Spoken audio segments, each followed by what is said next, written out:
then you ask yourself, well, what's the limit of that? Because that's the religious question, fundamentally, is, well, if you took on all the responsibility you could take on, and you faced everything that you needed to face, what would you be like? Who would you be? And how would the world transform around you?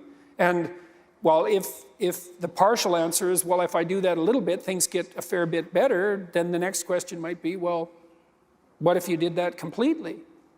And I don't think that's possible in some sense, right? It's like, perfection is a horizon that always recedes, but it isn't obvious to me what the upper limit of that is. And certainly we do see people, saints, let's say. Yeah, that's what I was going to say. It's a Mother Teresa. It's a Francis of Assisi. Who kind of push the limit, and miraculous things happen around them, and maybe in the literal sense, and if not in the literal sense, close enough, for all intents and purposes. And so that's heartening.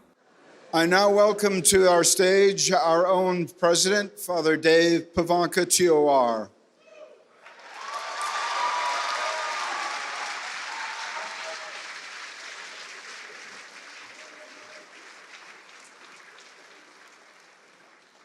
Father Dave became president of Franciscan University of Steubenville in 2019, the first Franciscan alumnus to lead the university.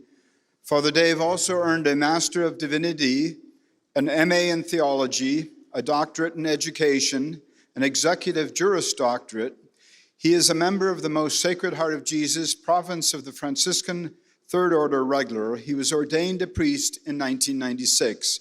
A well-known Catholic speaker, an author, Father Dave has written 7 books and produced several evangelistic films and video series, including Sign of Contradiction, Metanoia, and Letters to Myself from the End of the World, through the ministry of the Wild Goose. Please welcome Father Dave and our speaker, Dr. Peterson.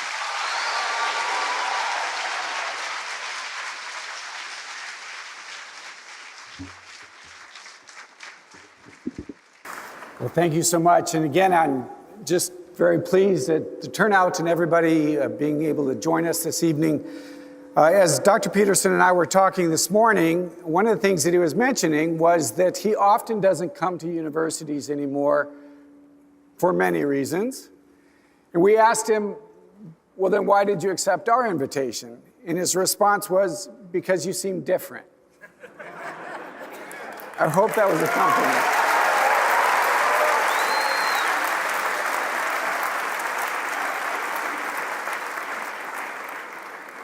And it's been a blessing to have Dr. Peterson with us. He's been so generous with his time all morning, spending time joining us and seeing our campus, joining us for liturgy. So it's been a great blessing and honor to have you with us. So thank you so much. Thanks very much for the invitation.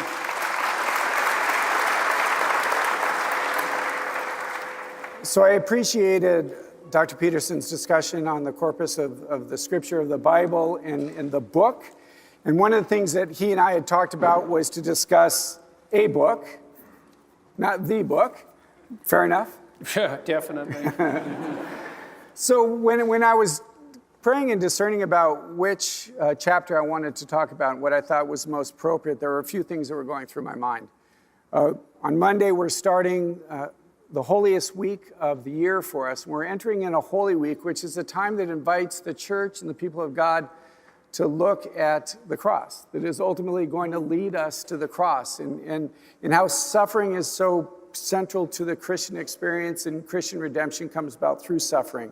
So there was that I was continuing to think about, but I was also pleased, Lord, reflecting on the fact that we're near the end of the pandemic.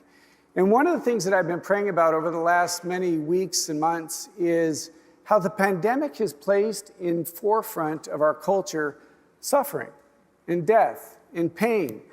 And it seems to me that we have not dealt with that very well. We've got to the place where so many people are riddled in fear, as if suffering is to be run away from at every cost, at every opportunity. The idea that there actually could be something beautiful and holy and salvific about suffering. So when I was reading through your book, and I saw in the last chapter, you speak about suffering and being able to do that with a sense of gratitude. I just felt that that was the place that maybe we could talk about this evening. And what does that look like? At the very beginning of the chapter, you say, Much of your life you have been searching for certainty. And then you pivot very quickly to speak about suffering. So maybe two questions. Your search for certainty, how has that brought you to what you spoke about earlier this evening? And why did you make such a quick pivot to talk about suffering? Well, I think it's because if you're looking for certainty, the reality of suffering is certain. I mean, what do you accept as evidence above all else? That's a good question. That's a hard question. But I would say pain is up there. It's very difficult not to believe in the reality of your own pain. It's somewhat easier not to believe in the reality of other people's pain. That's not so easy either, you know. But your pain seems to be undeniably real. And so it does beg a question, which is, you know, if pain is undeniably real, is that which overcomes pain even more real? And I think that's, in some sense, that's the idea that lurks behind the idea of the resurrection. I mean, I was going to tell a story during this lecture today, although there wasn't really a place for it, but maybe this is a good place for it. I'll tell you something else I've been thinking about, which really knocked me for a loop, let's say, which I probably still haven't really recovered from. So a long while back, I had planned to do a series on Exodus. I did a biblical series on Genesis, which people seem to appreciate, which I found extremely useful. It was quite a privilege to have the time and the space to walk through those books and try to understand them, first psychologically, and I like to speak about things psychologically before I would ever dare to speak about them religiously. I think you leave that for last resort in some sense. I was thinking about some of the ideas that I talked about today, you know, about the Bible being the foundation of the lens through which we look at the world. We have this idea that the Bible is a living text. And, you know, if we embody it, then it's a living text. That's actually accurate. And I think to the degree that we're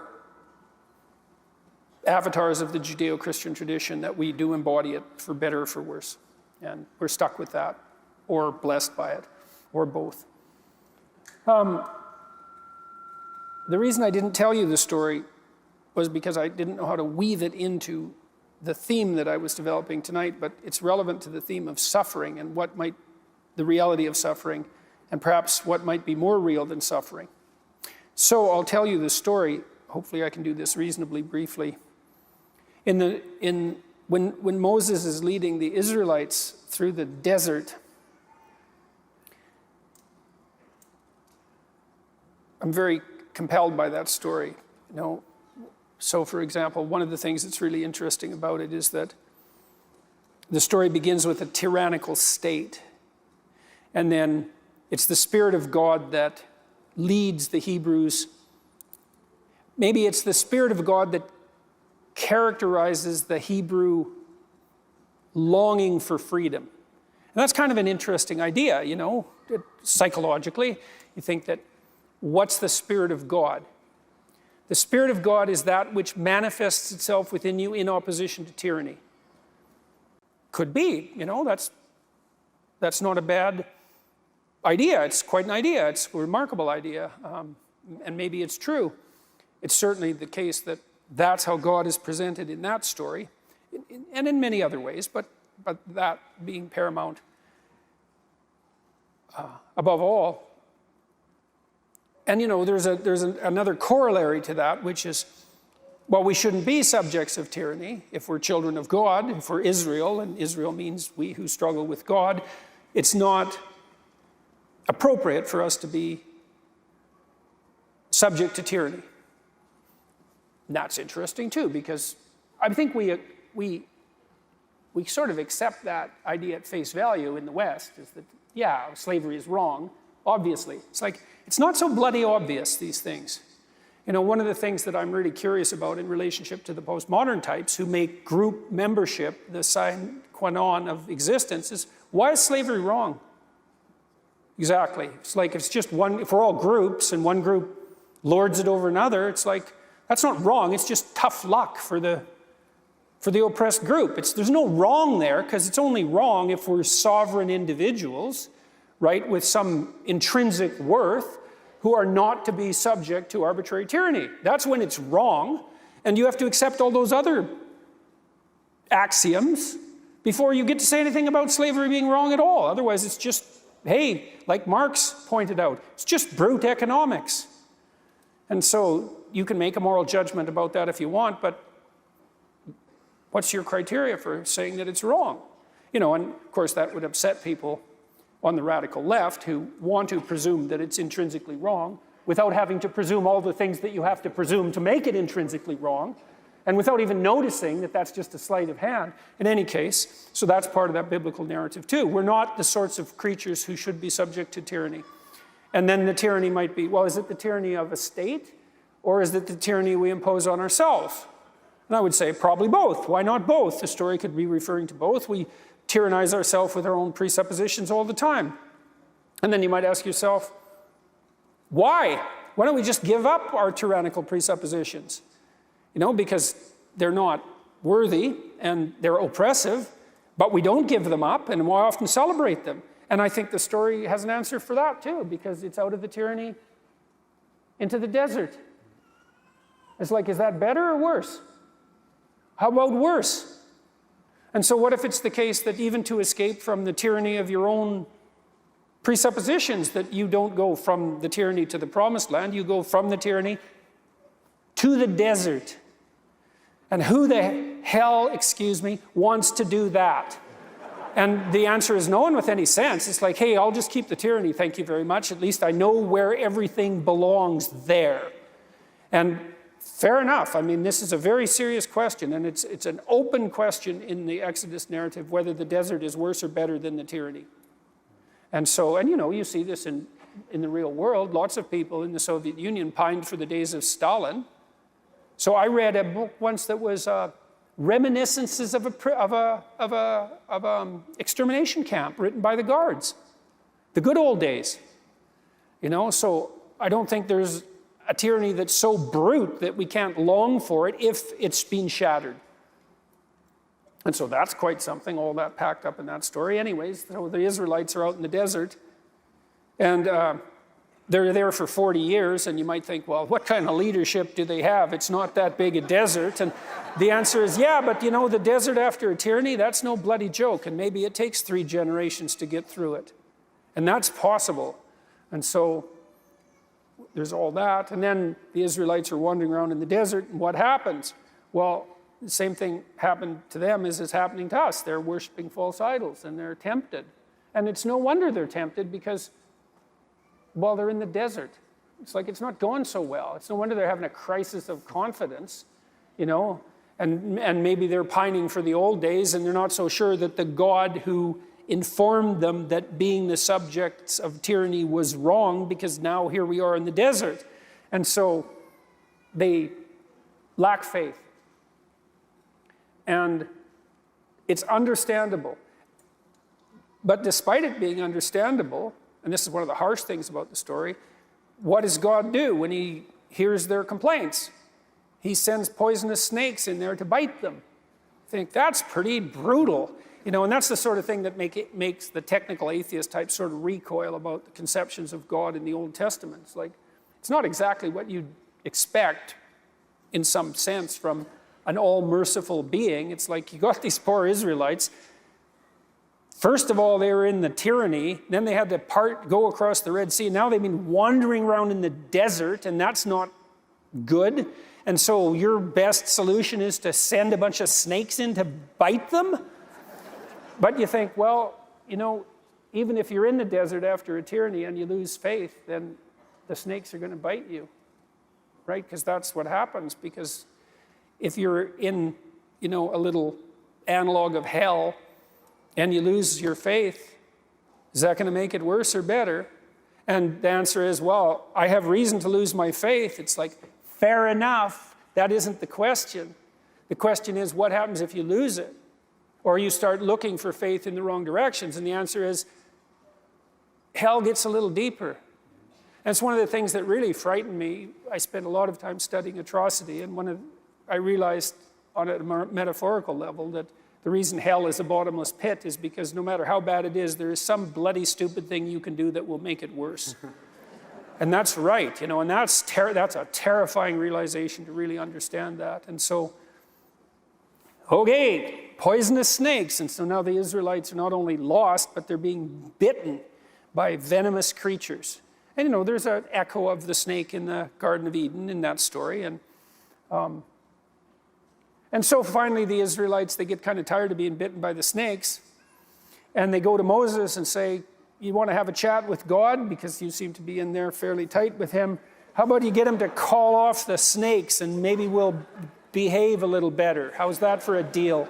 And Moses says, okay, I'll see what I can do. And he goes and has a chat with God, which is no trivial matter. And God doesn't do what you'd expect, because what you'd expect, and this would even work in terms of making it a comprehensible narrative, you'd think, okay, all right, guys, you've been bit enough, no more snakes.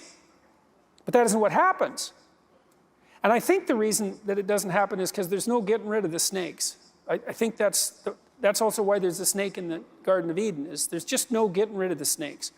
You have to learn to contend with them.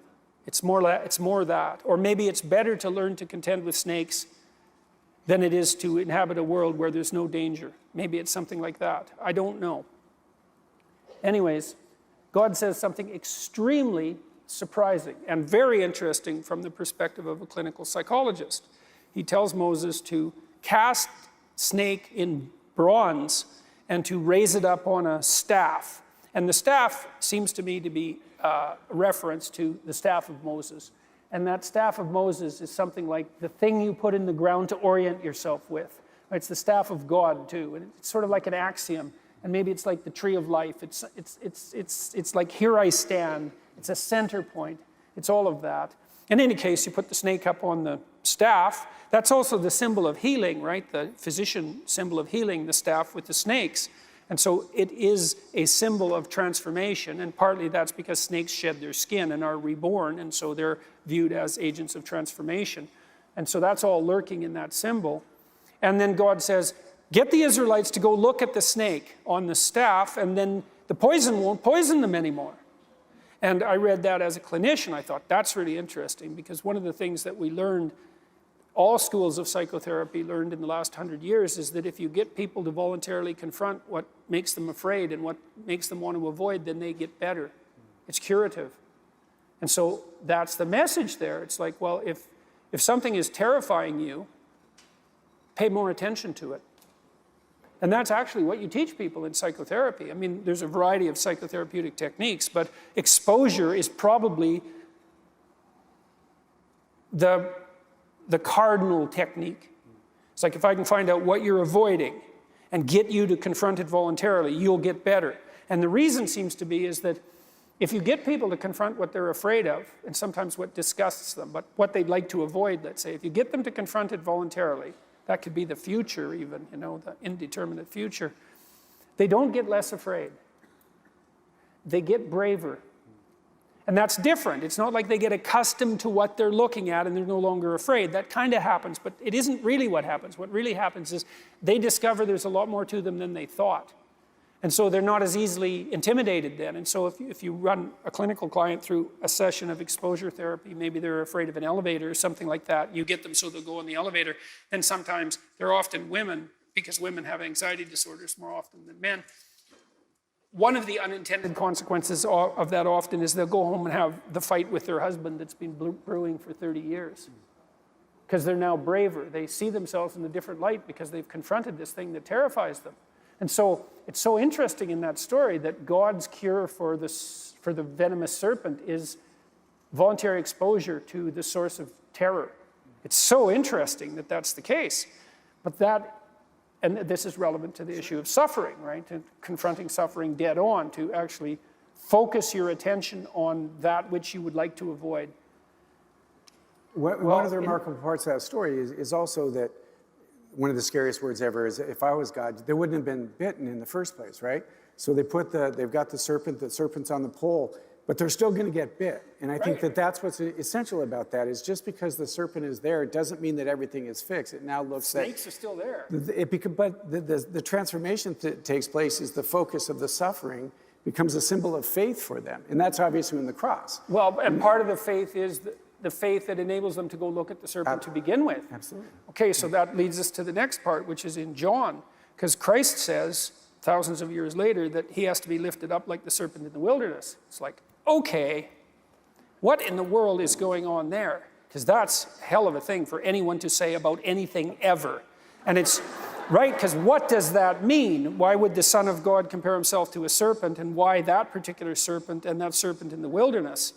And I knew this old idea that lurks in all sorts of stories, in this corpus of stories that I talked about. You know, there's an idea that the hero rescues his father from the belly of the beast. That's a very, very old idea. And what that seems to mean to some degree is that if you look into the abyss, then that, it reacquaints you with the wisdom and possibility of your tradition. It's something like that. It forces that. It forces a maturation and a recognition of what's fundamentally important, that confrontation with what's terrifying. Well, so Christ says he has to be lifted up like the serpent in the wilderness. I thought, what does that mean? I thought a lot about the relationship between the serpent in the Garden of Eden and the idea of Satan, because there's an association there between those two ideas, and that's a very strange association too, because there's nothing in the biblical story in Genesis that indicates that the serpent is Satan. Like that's an idea that aggregates across hundreds of years or thousands of years, that equation. And I tried to think that through. I thought, well, the snake is the thing that threatens us. And that's true biologically.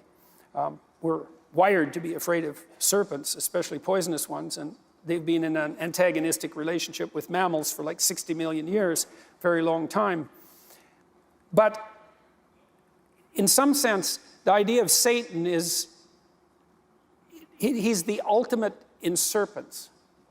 And so that's why that equation is drawn across time. It's like, well, what threatens you? Well, snakes. Yeah, they're pretty nasty. Well, there's snakes, and then there's, well, the origin of snakes. So maybe you conquer a snake, and that's one thing, and maybe the next thing is you go out and you find nests of snakes and you root them out. But then there's the snakes that are in the hearts of your enemies. That's a harder snake to deal with. And then there's the snake that's in your heart, and that's the hardest snake to deal with, right? And that's where the equation between the serpent and Satan comes, because the worst of all snakes is the serpent in your own heart. And so there's a psychologization of the idea of the predator, and it becomes something that's more spiritual. It's that you're most vulnerable to the worst impulses within you, right? That's the worst predator. Okay, so there's the idea of the concretization of the idea of the serpent becoming psychologized up into this figure of the adversary himself, and that abides within you. Analogously, perhaps, is this reference that Christ makes to himself in relationship to the snake. Because I thought, well, what's the passion? If the snake is what you're afraid of, in this concretized sense, then the passion is the sum total of all possible fears. I think that's right. You know, Carl Jung, he thought about the story of the Passion as an archetypal tragedy. And here's what he meant by that. So imagine that you took all the tragedies that were ever written, and you distilled them so that you got the ultimate tragedy. Because the fact that you can identify a bunch of different stories as tragic means they have something in common, right? And so you could imagine you could pull out the central pattern of tragedy, and we could flesh out some of what that might be. Like, it's tragic when something bad happens to someone. Well, what if they deserve it? Okay, well then it's not so tragic. It still might have an element of tragedy, but it's really tragic if something really terrible happens to someone who clearly doesn't deserve it. So what's the most tragic story? Well, it's the worst possible thing happening to the person who least deserves it. Well, that's core to the Passion story, that's for sure, right? Because not only is Christ innocent, he's not merely innocent. He's also good, and not just good. He's as good as it gets. And yet his life is the tragedy of the Passion is the worst of all possible punishments visited upon the least deserving person. But it's way worse than that. That just barely begins to scrape the surface, because it's torture, and a terrible torture, because the Romans designed crucifixion to be a terrible torture, like consciously. And so it's tragedy at the hands of your fellow man, and your fellow man motivated by the spirit of Cain in the most fundamental sense. How can I inflict the most misery possible in the shortest period of time, let's say, subject to that, at a young age, with foreknowledge, as a consequence of betrayal by your best friend at the hands of a mob of your own people who are simultaneously under the thumb of a tyranny that's part and parcel of what's persecuting you, who persecute you knowing you're innocent, not just innocent, but also good, and who choose to punish you instead of punishing someone they know to be criminal. It's all of that. It's like the sum total of all possible fears. And I think that's right. And it's so interesting to me that psychologically, that not speaking religiously to the degree that that's possible when speaking about such things, is that our culture has put at its center an archetypal tragedy. It's as if we're attempting to inoculate ourselves against the catastrophe of life. But what's also so fascinating about the story of the Passion is that the crucifixion is not the end of the story. The end of the story is the resurrection. And so the implication there is the same as the implication of going into the abyss to rescue your father from the belly of the beast. It's like the tragedy isn't the end of the story, the resurrection is the end of the story. And so then you wonder what that means psychologically, because what you see in psychotherapeutic session, in the psychotherapeutic milieu, is that if you get people to expose themselves to what they're terrified of, being terrified isn't the end of the story. Recovering is the end of the story. And so that begs the question is like, well, to what degree are we capable of bearing suffering and prevailing? And the answer might be to the degree that we're capable of confronting it forthrightly. And that might actually just be true. And you think, well, how could it be otherwise in some sense? Like, what's going to call the best out of you if it isn't what's most challenging? Because it's not that easy to get the best called out of you. It's not going to just happen because someone rings your doorbell, right? You have to be shook to the core before you're going to undertake what's necessary to make the sacrifices that are required to put you in alignment. That doesn't happen with no reason. So are you grateful for your suffering as a consequence of that? I don't know. That's a high standard, man. That's a high standard, and maybe it's unrealistic. But I think one of the things that faith brings us to is, and we were talking about it when we were in the chapel in the friary, is that when we look at the cross, and it's very Catholic, is that we always see Jesus there, that the corpus is there. And because you talk about in your chapter about what does it look like to transcend suffering, and what does that individual look like? And in some ways our businesses are similar, right? People are bringing their brokenness to you and they bring their brokenness to me. But I believe in a God that can transform that. So I was asking myself, well, what does that look like? And I recall a priest that I met in Africa, and I believe what he had was Lou Gehrig's disease. So by the time I met him, he was no longer able to really move his arms or legs very well. And we were praying that the Lord would heal him in that. And then he began to share his story with me and what had taken place in he and his community in the midst of his sickness, in the midst of his suffering. He said, people didn't used to go to church very much, but since I've been sick, people are coming.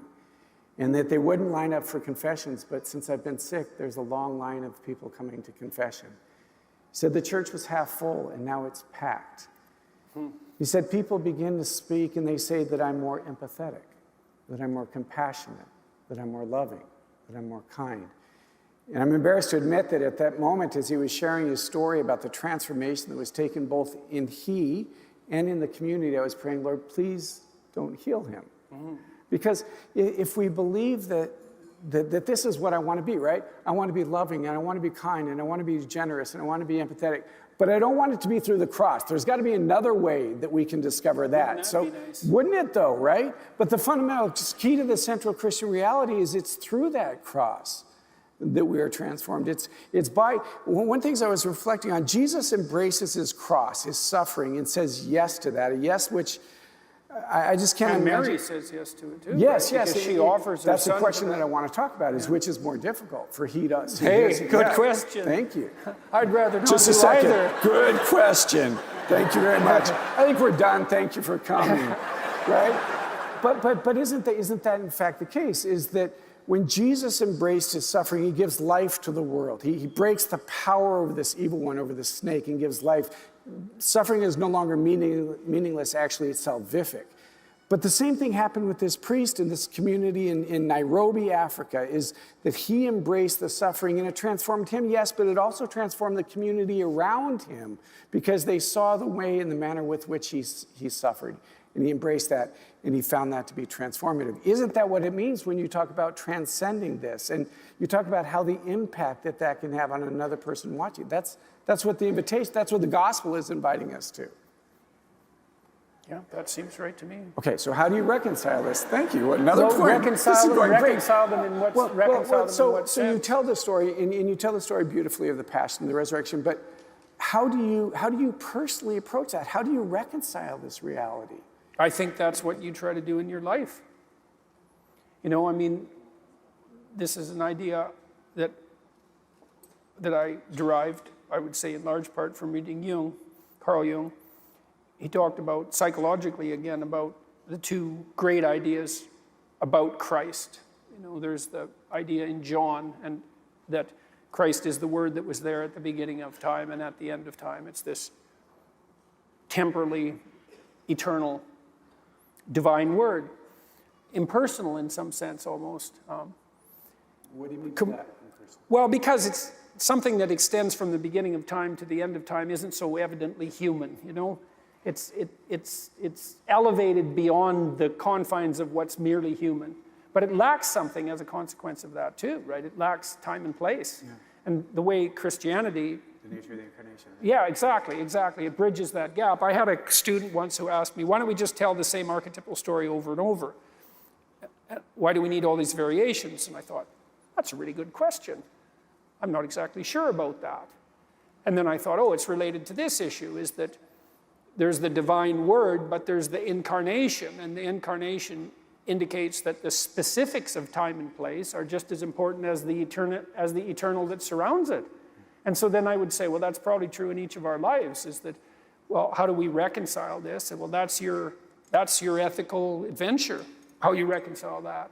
And we each do it in our own way and with tremendous difficulty, I would say, and we do it aided and abetted if we're fortunate by people that love and care for us.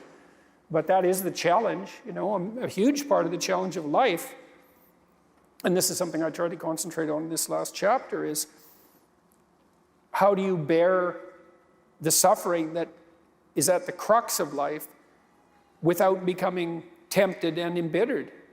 That's really, really difficult. Now, you know, someone might point out, go ahead and be bitter, see where that gets you. And if you have any sense, and generally people have at least some, they know that being sick and bitter is worse than just being sick. And that being, right, it's worse, but it's very hard temptation to avoid. Sometimes you want to be bitter just out of spite in some sense, because things are so terrible, all you've got left is your willingness to shake your fist, you know, and say, wow, you know, really? Is this like this many poisonous snakes? Really? That's like, maybe I could have learned with just one or two, not 100. And so, but we're all stuck with that. And I think we're stuck with it at every level of our life in some sense, is how do we maintain a high order moral orientation in spite of suffering and malevolence? Yeah, when I was a young seminarian, one of the things that I struggled with, I worked in a neonatal intensive care. In this summer, I baptized over 20 babies, and all the babies died. And it was very, I was a seminarian, I was supposed to have all the answers, right? And they'd come to me and they'd say, you know, tell me real quick, why did this happen? You know, this God, why did he allow this to happen? And I came to the place, a couple things. One is that I didn't have to defend God. Like in my own mind, in my own heart, there was something very freeing in that. I don't know why. I mean, what kind of explanation? Let me explain to you why this happened. Oh, well, thank you so much, brother. Yeah, that makes sense. I wish somebody would have told me that, right? But what I did, but what I would continually come to is that, and this is a mystery of the faith, that Jesus is present in the midst of the suffering. And I tell a story. Actually, the first book I wrote was on freedom, and I spent a lot of time in that Exodus text because that's the invitation to look at Pharaoh and be freed in that. But that when we're children and we fall down and we scrape our knee, our mom comes and she kisses us and she pats us on the head and said, "It's going to be okay." And it is. I mean, really, what has she done? She's kissed me on the head and she's patted me. She said, "It's going to be okay." But we grow up and we don't think that's enough anymore. But my experience tells me is that when Christ can do that for me, in the midst of my brokenness, in the midst of my suffering, in the midst of my pain, and remind me that I'm loved, right? I remember sitting in the chapel, it was a Thursday evening as a seminarian, trying to figure all this out and hearing the Lord breaking in the midst of that and say, "Dave, I love you." And I said, "Well, I appreciate that, but that's not the issue. Let me explain the issue. What am I supposed to tell these people?" And he reminds me that I'm loved, and it's enough. It's enough. And it's the Christian mystery of suffering, that it ought not be something that we try to escape, but it's actually an invitation that we continually find Jesus, because I suggest that when we find God in the presence of the suffering, we can find him anywhere. It's easy to find him in a sunset or in a baptism. Take a brand new baby, pour oil all over him and grease him up, and it smells the chrism. It's wonderful. It's easy to find him in that. How about cancer? Yeah, And divorce, and infertility. That when we can find, and that it's the mystery of our faith, that God enters the messiness rather than just fixing it from the outside. He enters this and takes this upon himself and transforms it. When we find him there, I suggest we find him anywhere. My experience is that our faith becomes more real, it becomes more authentic, it becomes more present when we can find him in the midst of that. Yeah, well, that what would I say about that? Well, I guess one of the things I would say about that is that perhaps it looks like, we have something difficult to do, as it turns out. We might think, and why wouldn't we, that we would rather that things were easy and pain-free, and fair enough. But that isn't what our life is like. It's extremely difficult. It's difficult to maintain an ethical orientation in the midst of malevolence and suffering. And that means, in some sense, and I suppose this is part and parcel of the Christian story, that we have some divine calling. It's something like that. It's like,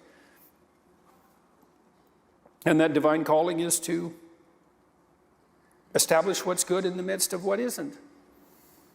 To be Jesus in the midst of it.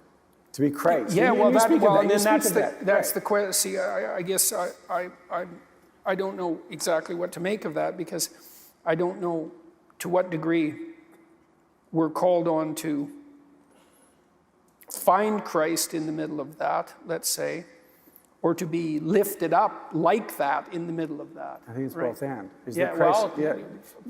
Fair enough. I think so. The Christ, to the degree, and this is, I think, if I can't, and this is hard, if I can't find Christ in me, then I can't find him in them. And that if I don't see what he's done, how he's alive in me, then it's, as a priest or as a believer, it's hard for me to invite somebody else to that. And it's hard for me to see him in somebody else. So that's where I have to first, Paul says that it is Christ who is alive in me. When I experience that, not just read it. It's not just a corpus that we look at, that we read the Bible, but it's alive. It's a living word. When that becomes alive in me, then it allows me to be able to see that in other people. Because I know me. Because if I can find him in me, because I know what goes in this head. Well, and you see, when you see people who are noble in spite of their suffering, it is ennobling. It is uplifting. Really it is. And it's been striking to me, too. People want to be encouraged in that direction. part of the reason that my lectures, I would say, have been successful to the degree that they have been is because people find them encouraging. And that actually seems to work, like it seems to be positive. Because it isn't necessarily good news. Well, it seems to be. I Yeah. mean, it isn't necessarily the case that that would be the case, you know, because it could have been that I would have said encouraging things to people. There's more to you than meets the eye, and you're capable of more than you're demanding of yourself. And, you know, if you took on your responsibility and faced the things that you were trying to avoid, that your life would be richer and better and for you and for everyone around you. And the result of that could have been that thousands of people would come to me and say, you know, I gave that a pretty good shot, and your advice is really awful, and everything is, well, seriously, like, I took on that responsibility, it just bloody crushed me, and I'm way worse off than I was before, and everything's gone to hell around me, and like, thanks a lot, buddy. And that it's not like that's a completely incomprehensible possibility. But that doesn't seem to be what happens. Is what generally happens is that young people in particular, but not only, come to me and say, look, I've been trying to take on more responsibility and to face the things I've been avoiding, and everything is way better. It's like, okay, well, isn't that something? Maybe onto something. Well, then you ask yourself, well, what's the limit of that? Because that's the religious question, fundamentally, is, well, if you took on all the responsibility you could take on, and you faced everything that you needed to face, what would you be like? Who would you be? And how would the world transform around you? And, well, if the partial answer is, well, if I do that a little bit, things get a fair bit better, then the next question might be, well, what if you did that completely? And I don't think that's possible in some sense, right? It's like, you know, perfection is a horizon that always recedes, but it isn't obvious to me what the upper limit of that is, and certainly we do see people, I mean, saints, let's say. What I was going to say. It's a Mother Teresa, it's a Francis of Assisi. Who kind of push the limit, and miraculous things happen around them, and maybe in the literal sense, and if not in the literal sense, close enough, you know, for all intents and purposes, and so that's heartening. I mean, I tear myself apart about this in many ways, because I think perhaps it's possible to take on too much responsibility and to crush yourself as a consequence. Maybe that's a sin of pride. Who knows? It's certainly possible. But my experience so far has been that when you see people bear their suffering nobly, there's nothing in that but good. That's something. And then when you see people take on more responsibility and decide that they're going to aim up and confront their suffering honestly and forthrightly, that their lives get better and the lives of people around them get better too.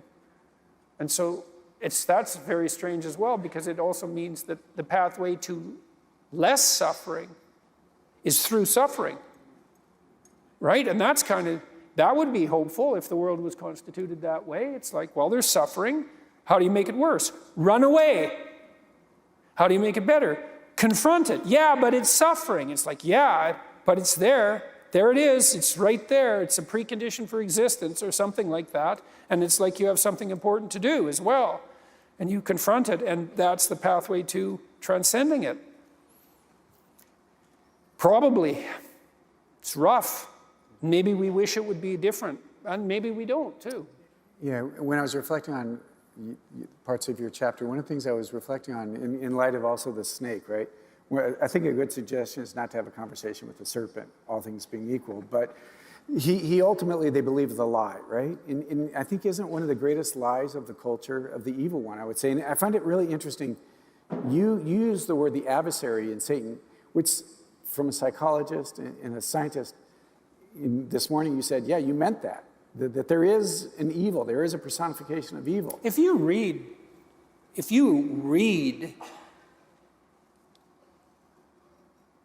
anything about Auschwitz, about the Nazi death camps, about what happened in the Soviet Union, if you read that sort of thing seriously, or if you read about people who've done, like I read a lot of books about the worst serial killers, and I mean, that's quite the competition. And to be the worst serial killer, which people do compete for, by the way, It's not like the high school shooters don't know about the reputations of all the other high school shooters. It's not like they don't try to outdo them, because they certainly do, and they do it consciously. I mean, if you read those accounts and you don't walk away with the notion that evil exists and that the notion of an adversary is like as real as it gets, then you just haven't read very carefully. But how do your peers deal with that when you say They that? don't. You know, I mean, psychologists generally don't. I mean, Some clinical psychologists talk about evil, but non-clinicians tend not to, and that's because they just aren't confronted by it. You are if you're a clinician. I mean, you see things in families that are so terrible that they're inexpressible and multi-generational often, you know, and the only language that you can really fit that sort of thing in is a religious language. That's the only language that's serious enough. And, you know, people, I don't know, the idea of evil is taboo idea scientifically. It's like, have it your way.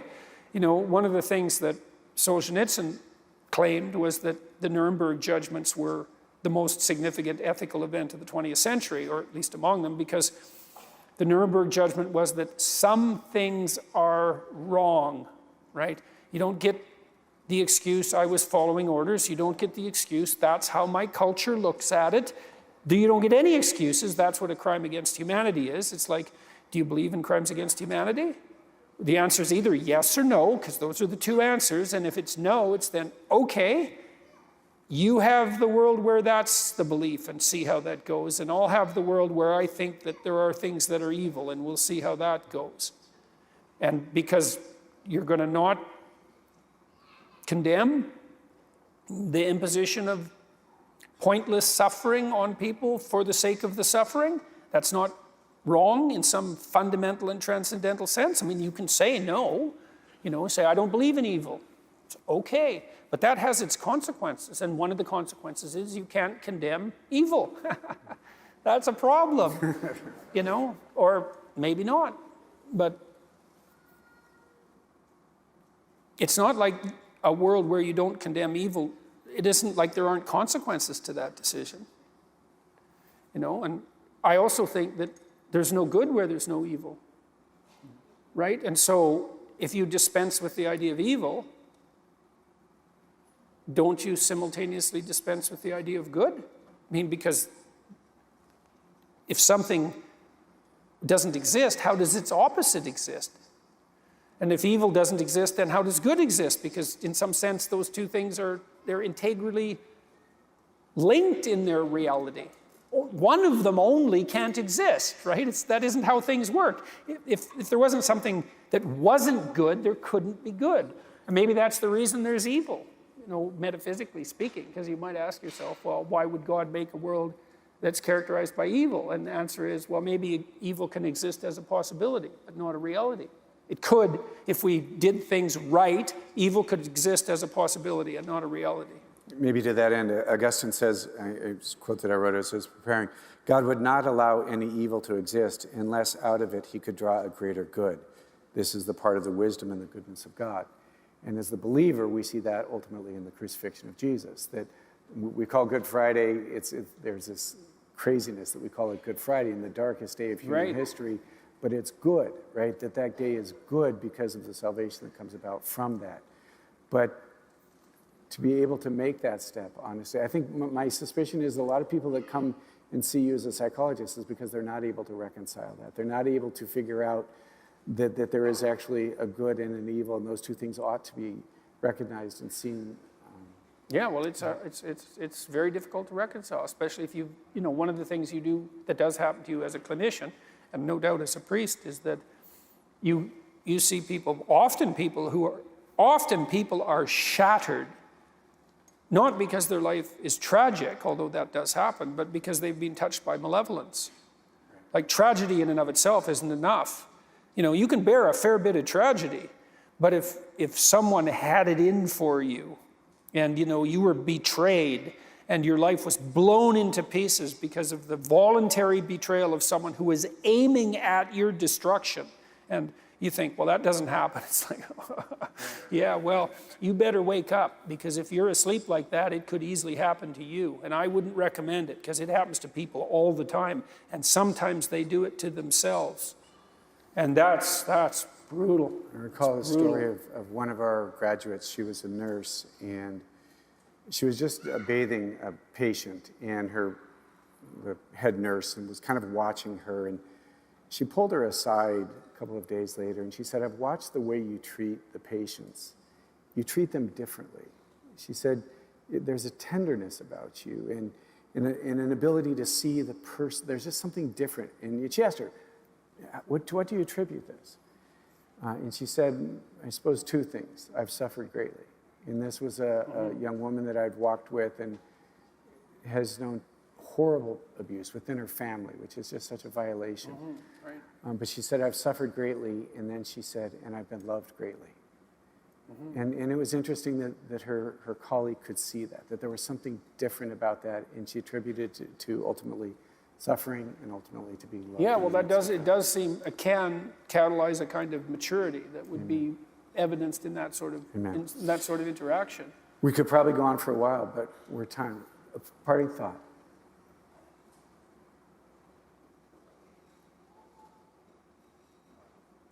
Oh, I guess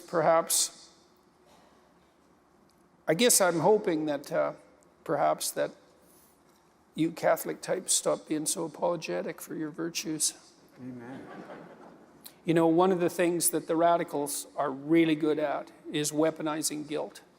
And good people have a proclivity for guilt, you know, because if someone accuses you of something, especially if multiple people accuse you, and you're a well-socialized person, a conscientious person, you're going to tear yourself into pieces pretty hard trying to figure out if they've got a point.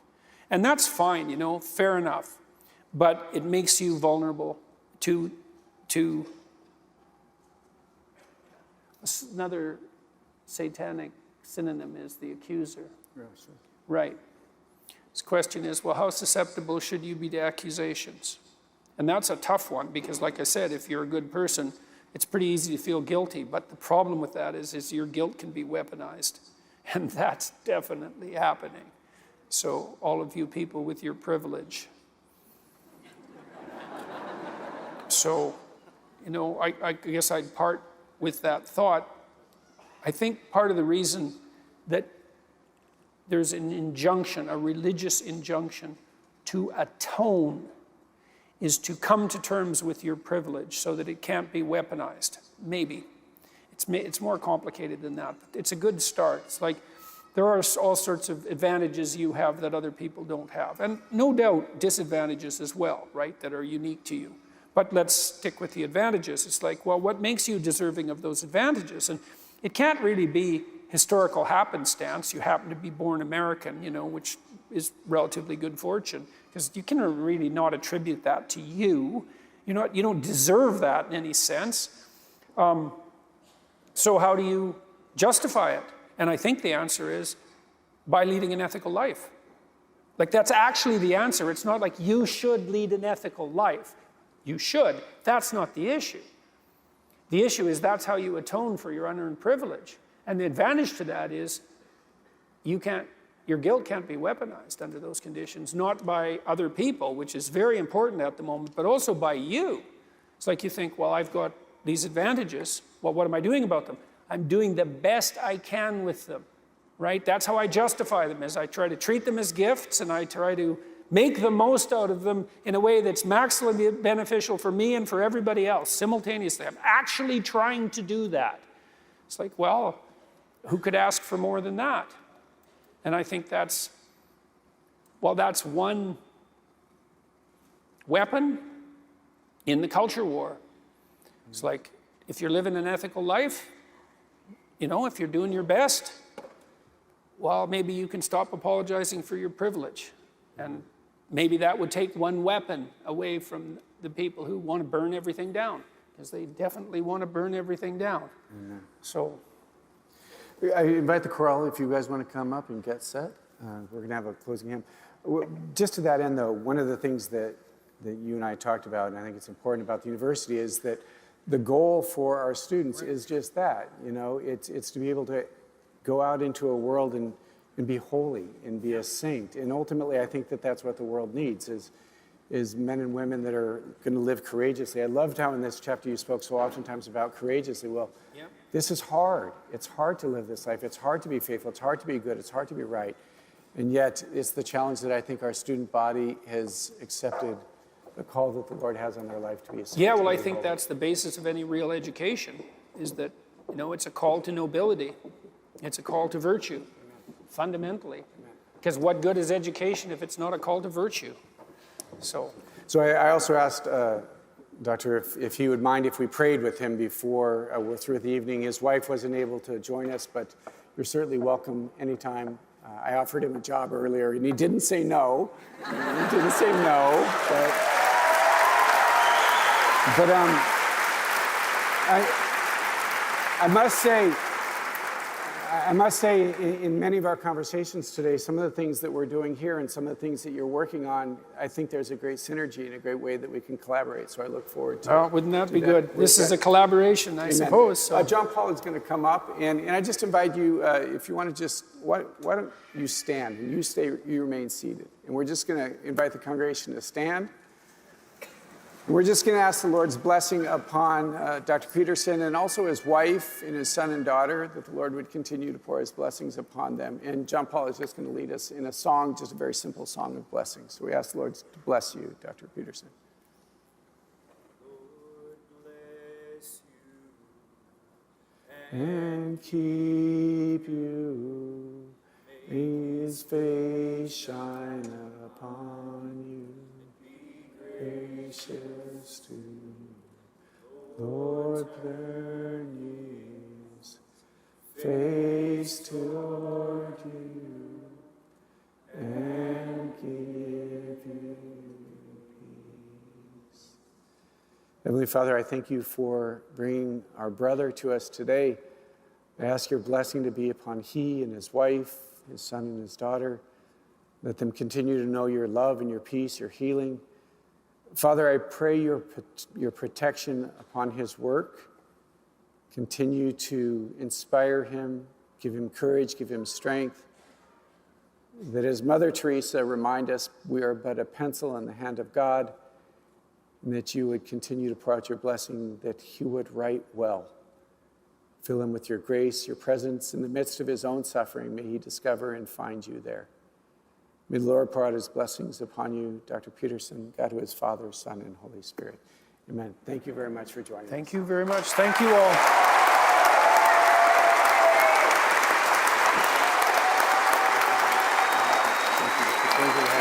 Thank you, everyone.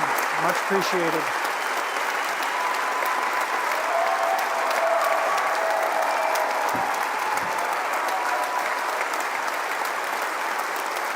Thank you.